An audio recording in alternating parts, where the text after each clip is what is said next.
সোনার ছেলেরা নষ্ট করে সাধারণ সোনার ছেলেরা কি করে প্রকৃত সোনার ছেলে যদি হয় নীতি নৈতিকতা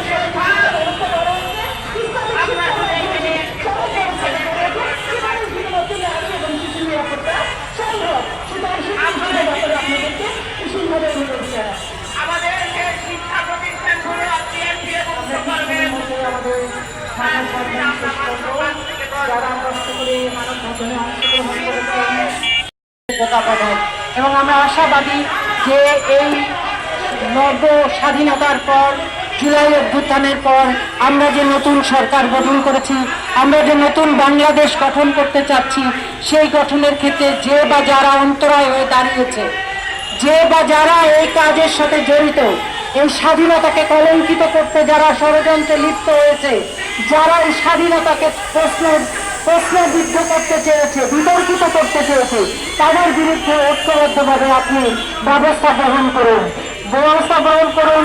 অতীত বদ্ধ করে দেওয়ার জন্য নানামুখী ষড়যন্ত্র করছে। আসিয়ার এই ঘটনাও তাদেরই একটি ঘটনা। তাই চাই যে আমাদের এই নতুন স্বাধীনতা সাফল্যমণ্ডিত হোক।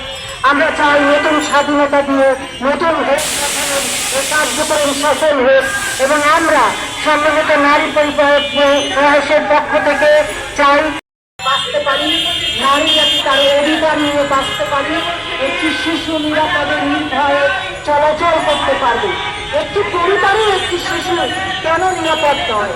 এর কারণ হচ্ছে এই পরিবার আসলে নৈতিকতাবিহীন, শিক্ষা বিবর্জিত একটি পরিবার। ভাইরা আমার, সেই জন্য একটি নৈতিক বোধ সম্পন্ন পরিবার গঠন করা দরকার, নৈতিক মান সম্পন্ন মানুষ গড়ে তোলা দরকার, নৈতিক মান সম্পন্ন সন্তান গড়ে তোলা দরকার, যাতে করে সেই সন্তান কোনো নারীর জন্য ইজ্জত হরণকারী না হয়, পাশবিক নির্যাতনকারী না হয়। কিন্তু আমরা কি দেখলাম, বাবা হয়ে সে এত বড় অন্যায় কাজ করলো আসিয়ার উপরে। এই বাবা নামের কলঙ্ককে দৃষ্টান্তমূলক শাস্তি দেওয়া হোক, তার প্রকাশ্য দৃষ্টান্তমূলক শাস্তি দেওয়া হোক। আমরা দৃষ্টান্ত শাস্তি চাই। ও বাবা নামের কলঙ্ক, ও বাবা নামের যে মর্যাদা, সেদিকে সে কলঙ্কিত করেছে। সেজন্য আমরা চাই যে এই আসিয়াকে দৃষ্টান্ত ধরে যাতে সকল আসিয়ার পাশবিক নির্যাতনের বিরুদ্ধে একটি সম্মিলিত উদ্যোগ নিয়ে দৃষ্টান্তমূলক শাস্তি কার্যকর করা হয়, যার মধ্য দিয়ে আমরা গড়ে তুলতে পারি একটি মানবিক সমাজ, একটি নৈতিকতা মূল্যবোধ সম্পন্ন সমাজ।